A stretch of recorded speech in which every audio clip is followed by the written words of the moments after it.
welcome back to another video. Today we're going to be tackling the Horten 229 by Takom. Now I'm going to be using a technical guide by Richard Franks to work with this. Now excellent book, but one of the main things that I'm looking for, I'm going to be building it just like it's showing over at the Smithsonian. Basically falling apart. You got all sorts of panels falling off the wings, you got rust, you got just overall sense of decay. They haven't done any restoration on it, so I think that means we got a perfect project. Other things that we got going on is we're gonna have to build a custom cradle for just the wings and also the fuselage. So that's gonna be fun, a little bit of scratch building. There's also a lot of great details in the book that kind of helped compensate for the lack of details and information in the Takom instructions. So I'm not going to do like an unboxing video or anything like that. No, I just want to show you a few things with the instructions. Now in this video we're going to be mainly tackling the frame and everything that's going to make up the center fuselage, but not any of the paneling that goes into it. So you can see there's all sorts of little extra parts. Not going to do the guns because they don't have them there. Engines go together in two pieces. That's going to be fun. We have the instrument panel. We're going to dig into that and cut out some of the instruments because they're not there on the real thing, and kind of go from there. So since the internal framing is made by a whole bunch of tubing, there is a lot of mold lines that we're going to have to clean up. So I'm just doing this with a sanding stick. Now you got to be pretty careful with some of these bits. This one fell out, but I think it was just maybe either packaging or maybe me. So you want to be very careful when taking these off the sprue. Make sure you're cutting kind of further away to relieve some of the tension, and then once the piece is off, then you can kind of trim it up there.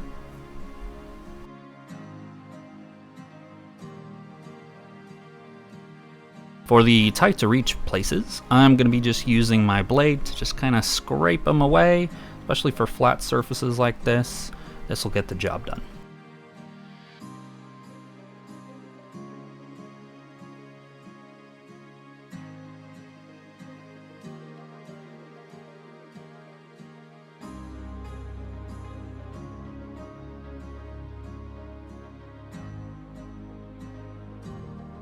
Now, I'm not sure if I mentioned, but there is quite a bit of mold lines that you have to take care of. If you're building the whole thing, it probably really doesn't matter at all. This is going to be hidden in the end. But since I'm having it fully exposed, it's going to be showing off to everybody.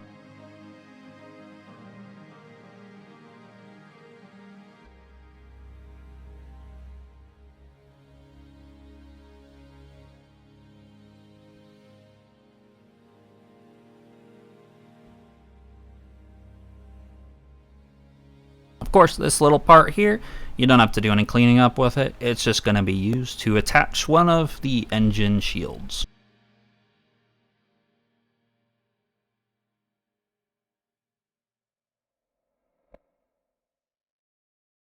One million, zillion, jillion, dillion, cotillion times later.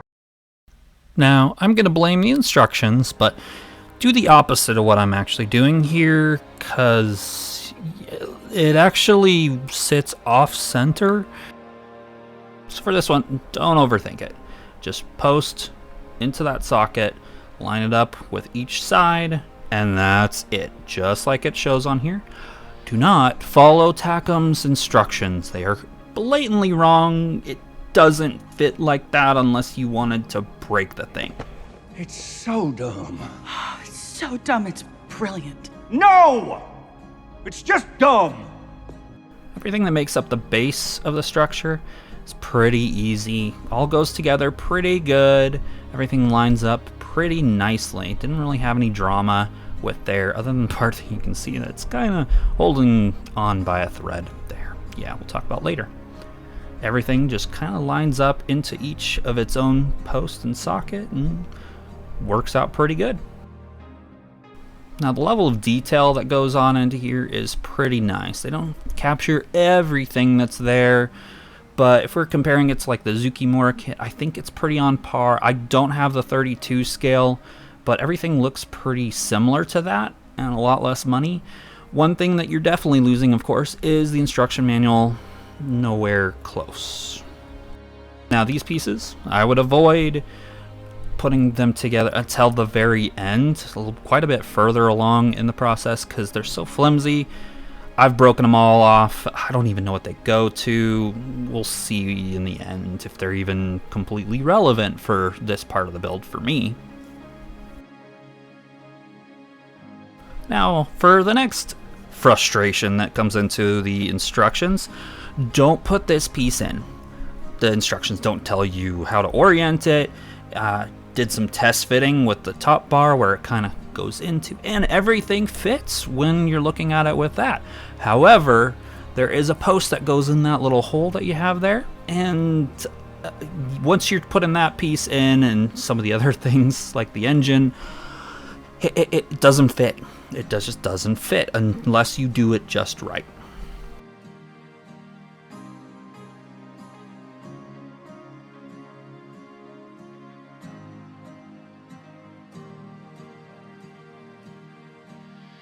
Now, once again, there's a step that you really don't necessarily need to do. Once you put on the rest of the skin, it's just not really going to be seen. But one, I know it's there, you know it's there, and I'm not going to have any of the skin. So this gigantic seam line we're going to fill in, and I'm just using Starbond Black CA to fill it in there. Once it dries, going to sand it, and you'll never see it again. Now, unless you're one of those type of people that's going to put a flashlight down the engine intake, probably never see. But you know, I don't want a chance. I'm just gonna clean all that nastiness up, and so you can't see it. Everything with the engine goes together pretty well. You got all the different locating tabs. It's not bad. Now to clean up the intake, I'm using also Starbond CA, but you can also do some of the other rubberized CA glues. Work out real well. There's a lot of other better ways to do the intakes, but you know, time crunch, so that's what I'm using. Now these pins definitely need to be removed just so everything will go together, but if you want to take it to the next level, you got to make sure they're all nice and sand down so they can't be seen, because if anybody looks through that exhaust with maybe a flashlight or just from the right angle, you'd see all this weird stuff in there, and yeah, we can't have that. I'll say goodbye to a lot of that cool detail that we'll probably never see again. Engine goes together pretty well, fits pretty well, but filling in some of the seams, that's going to be fun. You can kind of see a circular piece with the seam there. Eventually I'm going to have to tackle that. Now, here's where we have the engine shields that we put on earlier. I'm just using my Infini sanding stick and a 400 grit and just going to town, giving it some work till it's nice and smooth. Now we're going to lose some detail with this process, so we got to restore it. I'm just using a razor saw and just run along that panel line to restore it. You can also barely see there's a little bit of rivet detail. Just grab something pointy and that should do the trick pretty well. Now some of this with the engine, it's going to be a little bit tricky, so I'm just using a file to get into there because I kind of want something narrow, but I still want to make sure it's nice and effective with being able to sand this, and these work actually very, very well. I also want to make sure those bands don't disappear, whatever those are, and so I can use the file all the way up to that and still have that detail there. But here's about where I lose my patience with this process and bring out the power tools.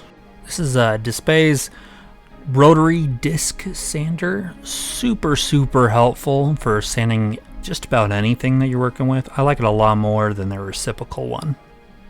And to clean up the intake, I'm just using a 400 grit sanding sponge, this one from Tamiya. Kind of switch over here to a round file, which also works for some of this, especially when you kind of get into a narrow space. And I mentioned a little bit of a deadline. I want to get this done for the Rocky Mountain Expo that's coming up, and so we'll be ready for that. And once again, power tools. This kind of reciprocal sander from Display is kind of meh, but it does have an attachment that is just perfect for that intake, so I use that. Then everything fits together pretty well. So you got all those attachment points and no drama there. Now, I alluded to this a little bit earlier. Yep, that is exposed, so you want to make sure that you fill it in later. But I'm just using Mr. Surfacer 1500, kind of just to check everything, see if I've got any ghost seams that are coming up, anything that's really rough, just checking my work. A lot of people will skip this stage, and sometimes, yeah, you really don't need to, but there's just something therapeutic with this stage, and just painting the whole thing all in black, I don't know, maybe it's just me.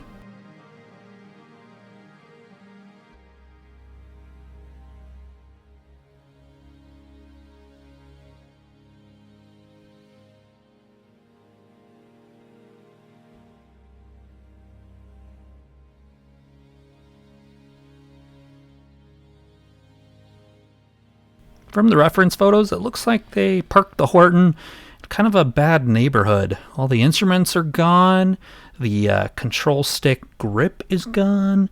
So I'm just going in and I'm marking those. We're going to remove those with a drill to make it look exactly like it does here.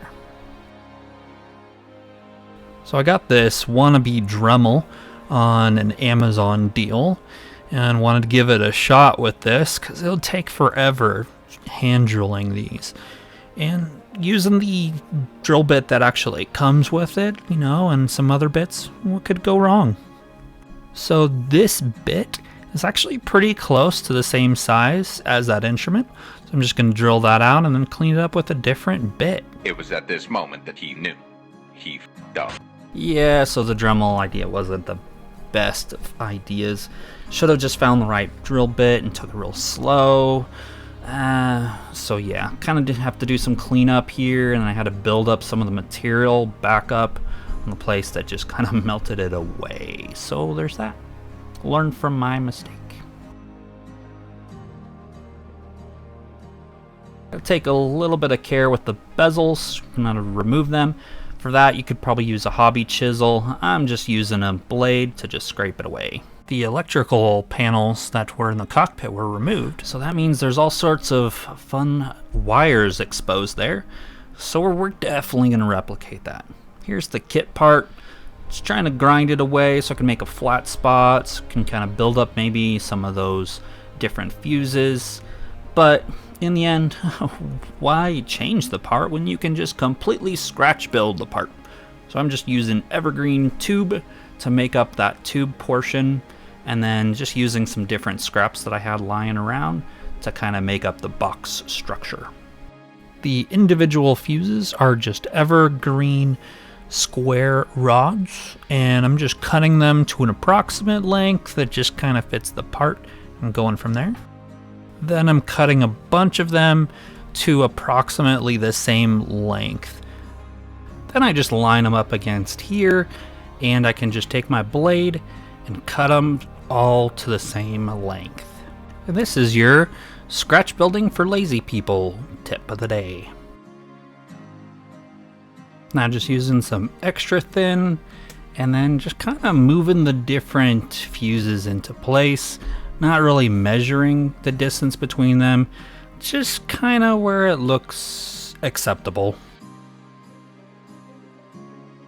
Now for the buttons, I've got them a little bit long, and I'm just putting them in place for now. Once they cure, then I'm going to come back with them and just snip them short. It's much easier to do it that way than trying to attach them when they're little itty bitty parts.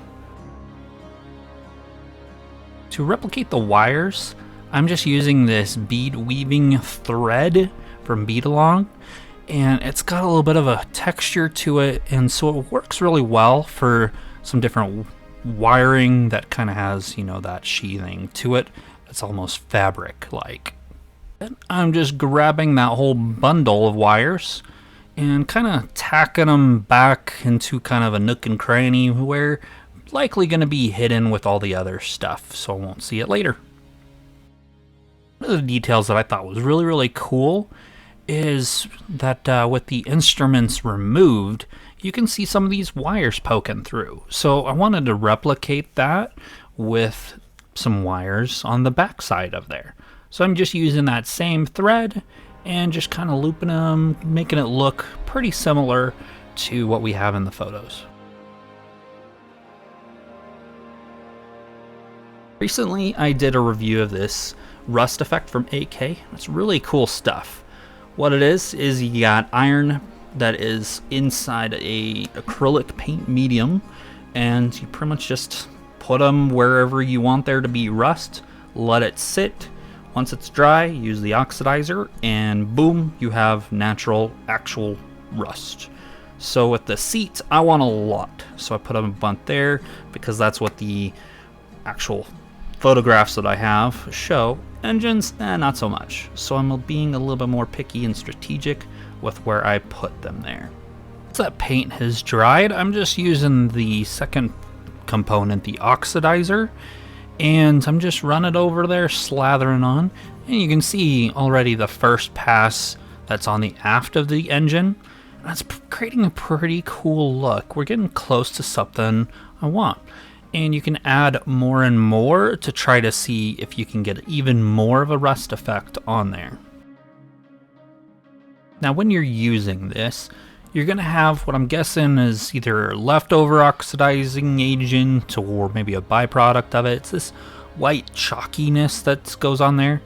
And right now I'm trying to just remove it with a Q-tip, but right now it's not doing the job. So we're going to switch over to water and a Q-tip to rub that out. What did he say? So you can see with that Q-tip, we're getting a lot of that excess chemical stuff off.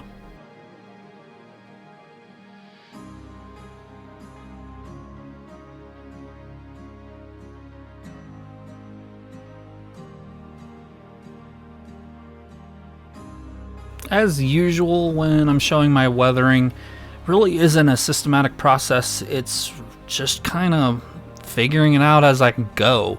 So with this, probably could have stopped, but I'm just continuing on until I'm pleased with it. And once again, looks pretty cool. I like the effect on it, but isn't really what I'm looking for. It doesn't really match my photos, so we're gonna just keep on going. So rather than wait like someone who has patience, I'm using a hair dryer. And there's something really cool about watching it suddenly change and come to life.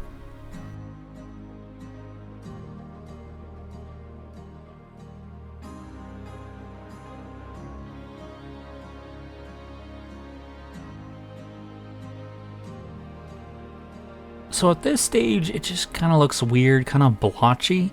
So I'm taking a 1500 grit sanding sponge and just kind of sanding the whole entire surface to see if I can kind of blend it in, but just make it less stark.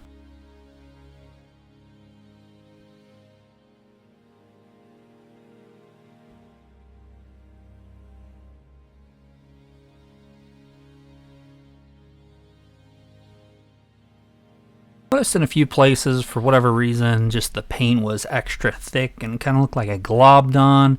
It just doesn't look right. So I'm using a 400 grit sanding sponge to try to remove that, and found out there's kind of some cool effect that comes with that. As I'm sanding through it, it's kind of polishing that iron that's part of the paint, and it looks like bare metal. That's pretty cool. So maybe that might be something that could be used for armor. I don't know. I'm gonna put that in the library for later. So I'm just sanding away some of that residue and stuff from the sanding for what I'm sure made sense at that moment. Looking back, I don't know if it really needed that. At this point, once again, it's looking pretty cool, but not exactly what I'm aiming for. Something just doesn't look right.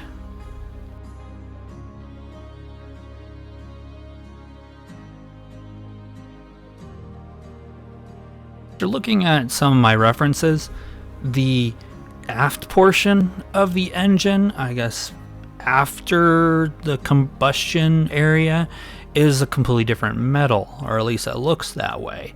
It has very different kind of oxidation. So I just, well, let's just grab some regular old gray. So I just grabbed sky gray because it was, nearby, and it was fitting pretty good.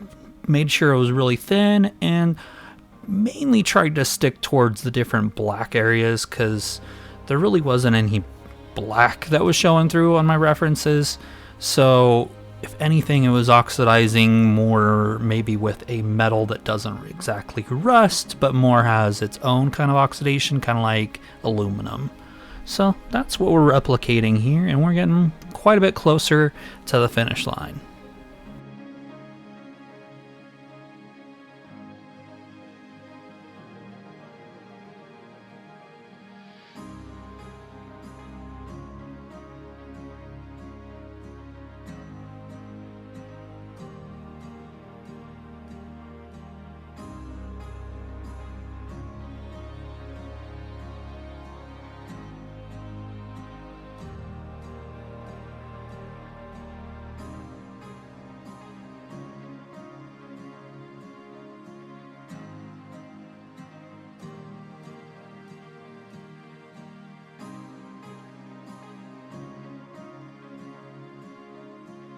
The middle section definitely was a darker color, but definitely not black. So I'm using NATO black to kind of fill in those areas, and was a much better match, seeing how it's directly black.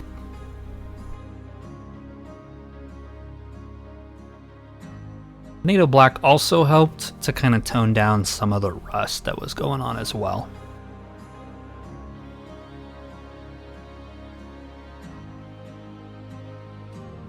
Now back with the 1500 grit, just kind of blending it in because I don't want it to look like it was airbrushed on. I want there to be some hard edges, some soft, and make it look like it is as it is. Kind of, an abraded engine, not something that was painted to look like an abraded engine.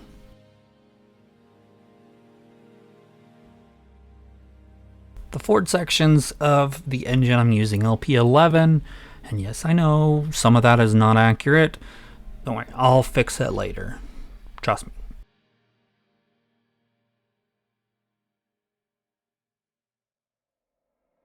Oh, I'm using some Intense Sienna from AK. And just comes off too orange for a lot of places. In the middle section, it kind of worked okay for some rust, but yeah, just too much of an orange rust. So eventually we'll have to go over and kind of fix that.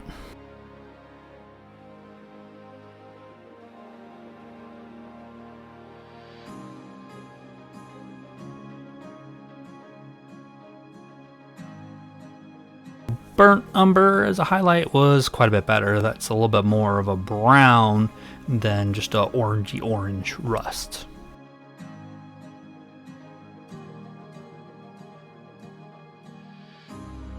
I wanted to play around with these engine shields because it's a pretty big surface and just kind of looks boring on its own, especially when all the other stuff have plenty of different effects on it. So I'm using a newer method that I've gone into that I really like. This is basically seam tape, not seams like us, but this is actually for fabric, and so you can get this at the fabric store. But I found this on a Gundam website, and that's where I found this technique. And what it'll do is it'll create a little bit of a marbling effect, because you can have different layers of lighter and darker grays, and it really makes a cool effect. Got a video previously on that. Now for everybody's favorite, the oil wash. As usual, I'm using Starship Filth oil and just slathering it on. I guess technically you could call this a pin wash, because I'm just kind of dabbing it in certain details and just letting it flow itself, but it's light oil that I'm putting on the details to enhance it. To whatever technical term you want to use, that's what I'm doing.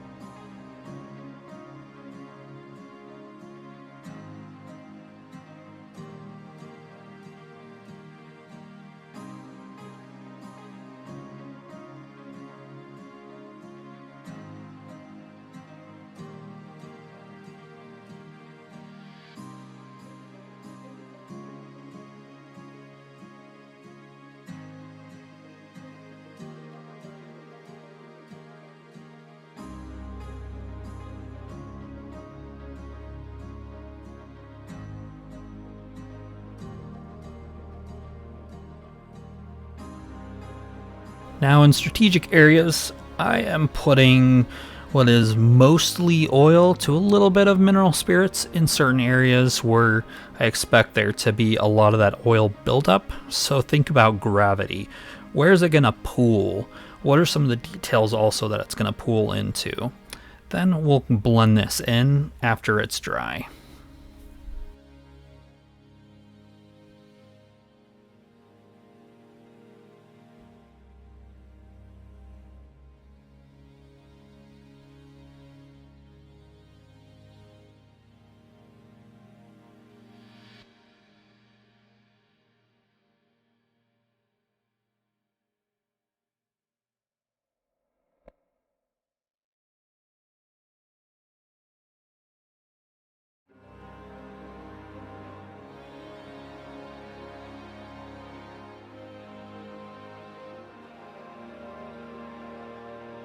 Now, right now it looks a little stark, so we gotta blend it in.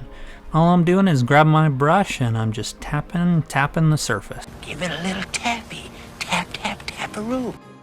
What I'm using is actually a makeup brush.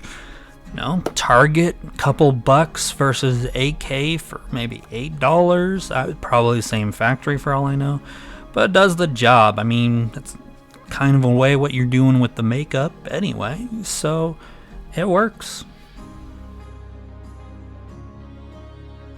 Thing about oils is you can always remove if there's too much, or if there's not enough, you can just add more.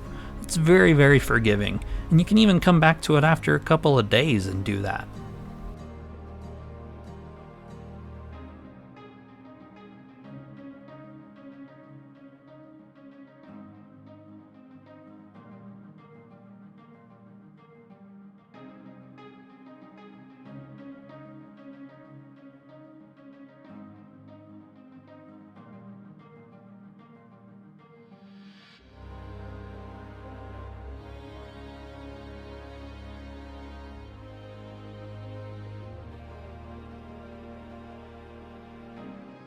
The instrument panel was made out of wood.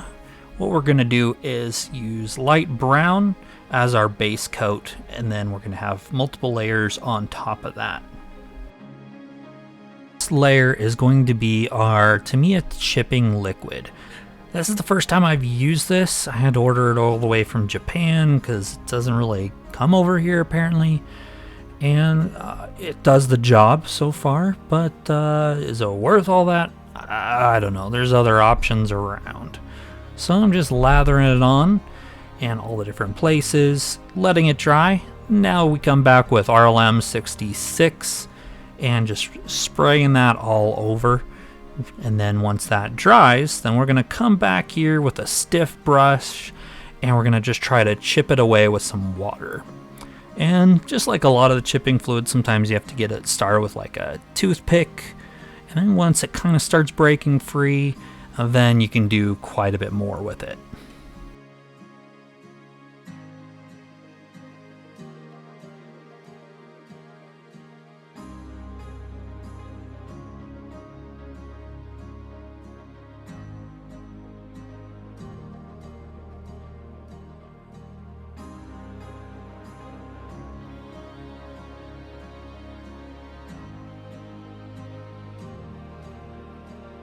Time you're doing chipping, you gotta know when to stop.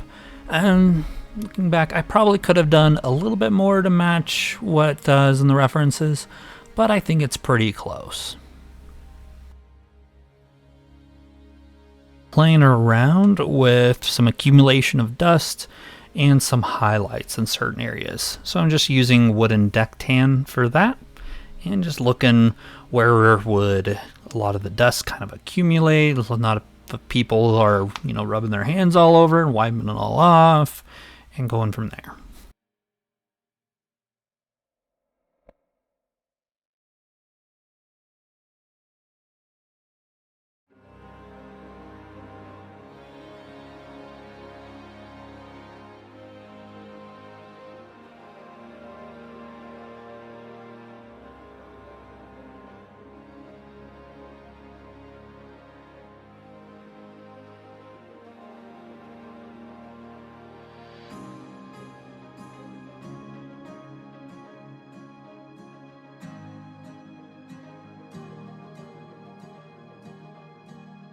some areas where the rust has kind of stained it a bit, I just used my own mix. I just grabbed some orange and some brown, mixed it together, and just putting it into some areas where I'd expect maybe some dripping down of rust, some places where it might come off certain bolts, and just kind of playing around with it.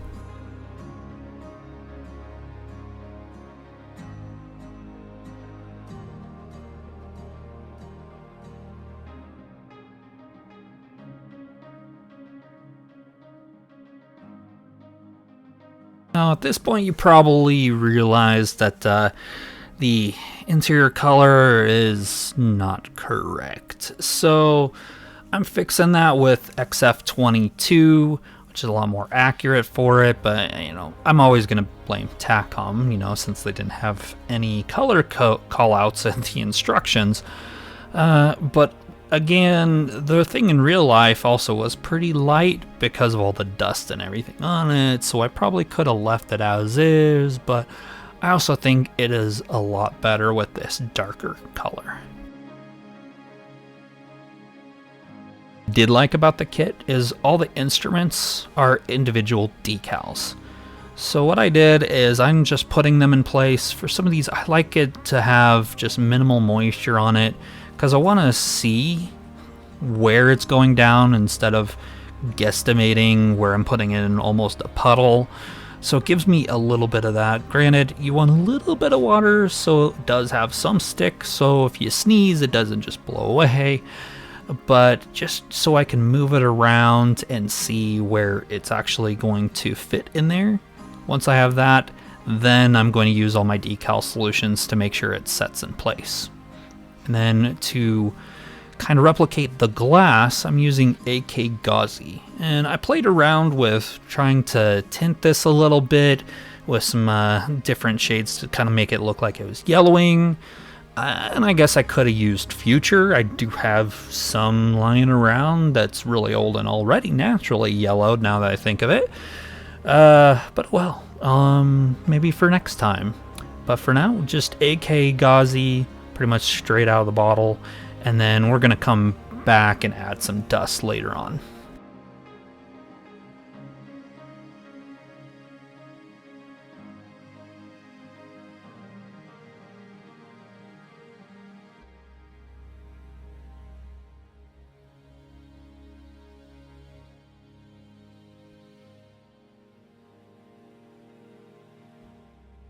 Again, we're gonna add some more filth. So it's just Abteilung,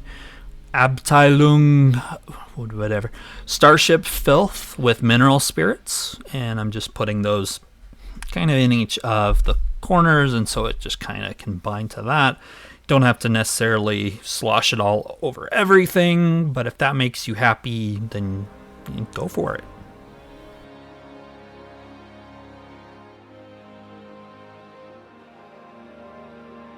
We need a little bit more than just a light wash, so I'm adding in a little bit more oil so it's just a little bit thicker. And one thing that I like to do with these cups is there's those levels on the side, and if I put it up against that, I can see how much is collecting, and that's going to give me a little bit of an idea of how much is going to stay there when we put it on the model.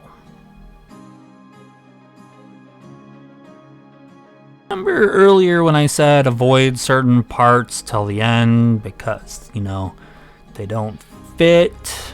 Don't put this piece in. I told you I said that. But honestly, I don't know what Takom was thinking with some of these instructions. It makes it so much harder to put that in first. Why didn't you just go home? That's your home! Are you too good for your home? Answer me! Down to these engine shields.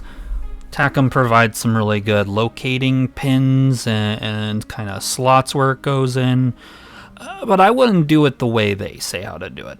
What I would do is actually attach the shield first, then shove the whole thing into place and align them with those pins shown right now.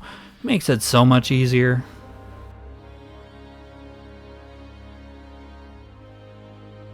This next part is the top frame is all one piece. The bad news with this part is the top is one piece and it attaches in like 16 different points to the subframe, and that can be a little bit maddening, just making sure everything lines up. So I would just take one at a time, make sure it's fixed in place, and then move on to another, manipulate it, move it, make sure it's fixed in place, move on to the next. Because if it hasn't cured or whichever, it's just going to pop out when you try to move another one in, and it's maddening.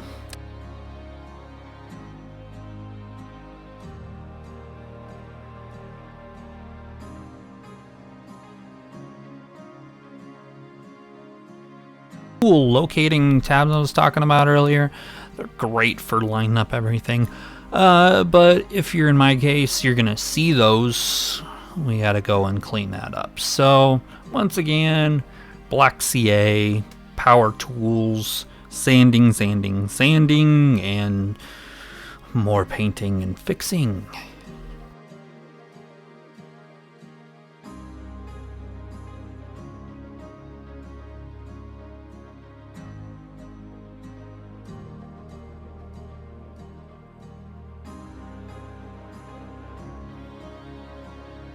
Anybody that knows me well, I don't really get angry often, but this page in the instructions really piss me off. Oh, my freaking ears! Basically, all of the numbers that they're saying for the parts don't really match reality. If you do follow the picture, you can actually get pretty close, except for certain parts doesn't really attach to anything, and later on, as I start building it more and more with the doors, they don't really fit. So it was maddening. It took me an hour just trying to reverse engineer what they're actually trying to have me do. Looked at a bunch of other pictures of references, and I think we got what it should actually be.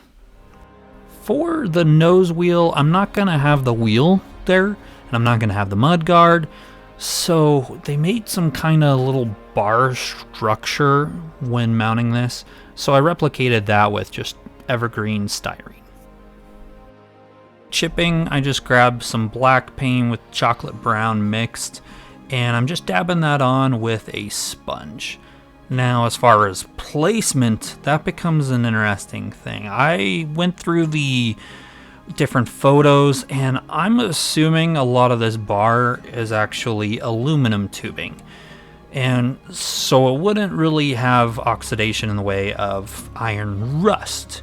So I'm trying to make sure that I keep it to where areas that need more reinforcement and probably steel, and just doing the chipping there, and some of it that just became excess can either clean it up with water or come back with it.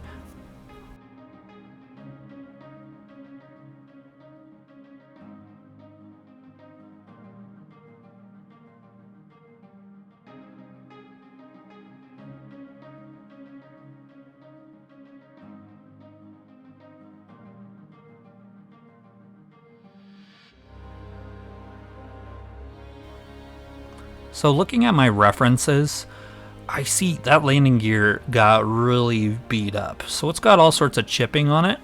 So I'm definitely using a lot more chipping than I did on kind of the airframe. So when I'm doing this chipping, I'm doing a little bit different. So you have some pieces where you have big chips coming off, but also I like to use it a little bit as a dry brush in some respects and kind of drag it on raised surfaces and make them kind of pop out. But also, I can drag it along the surface and make it look a little bit more where the paint scraped off, and you have a little bit of that oxidation flowing through.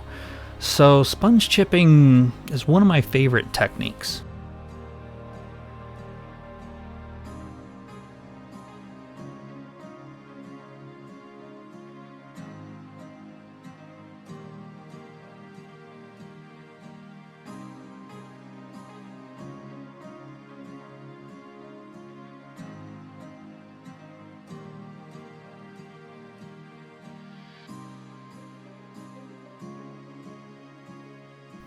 So here's a great example of that dry brushing that I was talking about.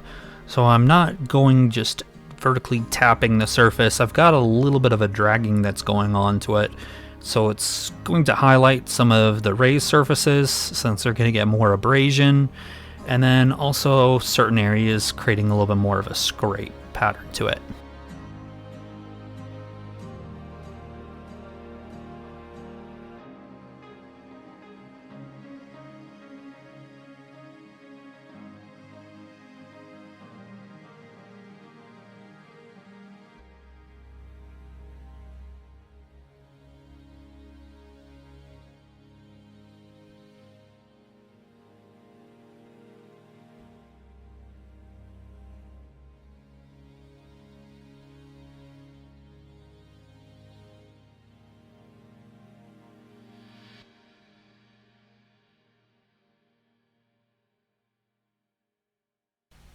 Now to paint the hydraulic tubing, just putting black first, just to kind of get the base down.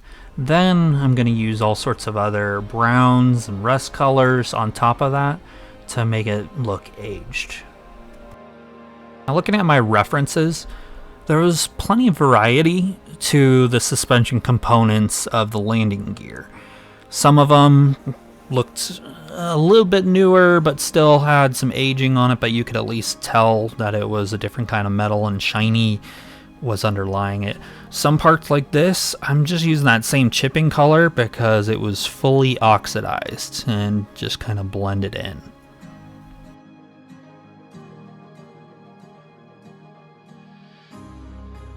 Its life appears to be on two different types of support structure.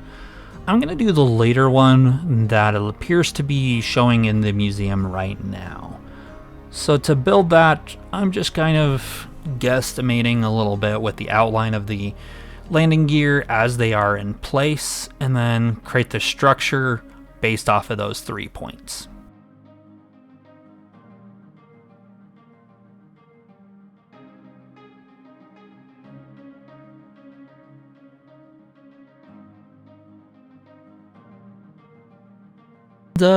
Definitely not straight, so we're gonna have to do a little bit of creative engineering to make it appear to be all straight.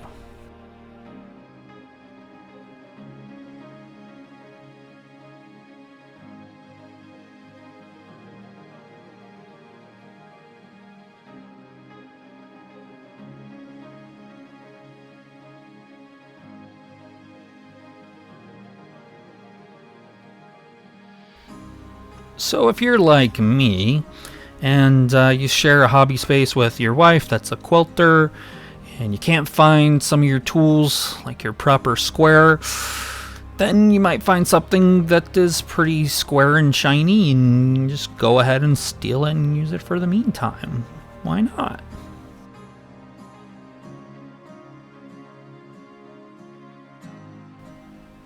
For the structure, I'm using evergreen H columns, and I'm just drafting them out on paper, trying to make them look approximate for what they have there. I mean, it's not like I got a private tour to be able to measure the dimensions on this thing, so I'm just having to use a little bit of guessery on it.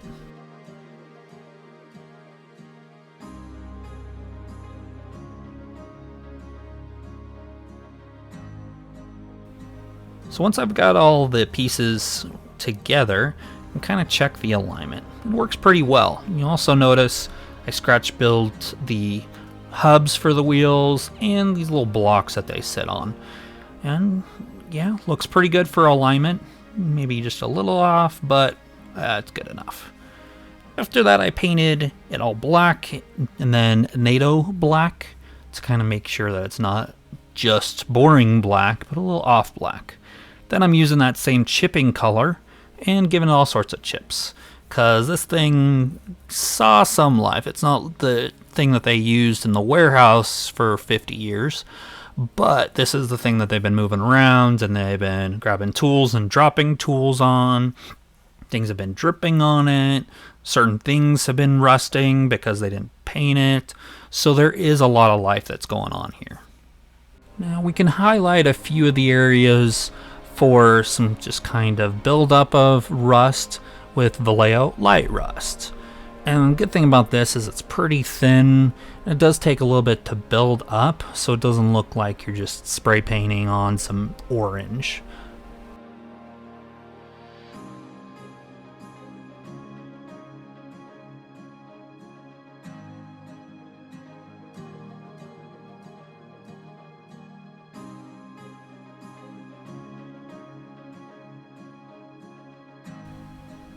Now strategically I want to have some actual orange rust. Probably overdid it. It does pool in some areas, but I've got plausible deniability that, you know, there's just some stuff rusting on it, and, you know, it paints its own picture in a way. I don't know. I think it looks pretty cool. It might not be exact to what they have there, but it seems plausible.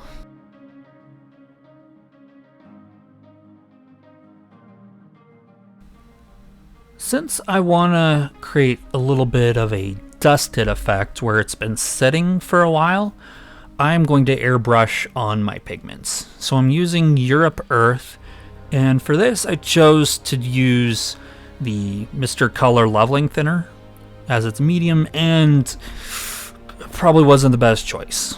With it, its advantages are that it does make it stick real well. But the thing is, you can overdo this way too easily. If you put on some and then when it's wet, it hardly looks like you did anything at all. But then once it dries, it looks like clown makeup. And when you try rubbing that off the surface and working it in, it doesn't lift off very easily. So what I should have done was mineral spirits, but don't worry, I've got a bit of a trick where we can tone it back a little bit. So at this point, looks like it's a movie prop for something that's in the Sahara, but not the Smithsonian. So what I did is I added some clear over that, something with a little bit more gloss to it, and that brought it back to what I actually wanted to. So here is the end result for this part. I really like the way it turned out. It got a lot of attention at the Rocky Mountain Expo, and even got a special award, so definitely pleased on that. But we're not done yet. In the next part, we're going to look at more of the paneling. So you got all this laminated wood that is flaking, peeling off, and I've kind of been doing a few tests to figure out how I'm going to accomplish that. So stay tuned for the next video. Make sure that you're liking and subscribing and bell notification, all that jazz, so you can see when that comes out. But thanks for watching till the end.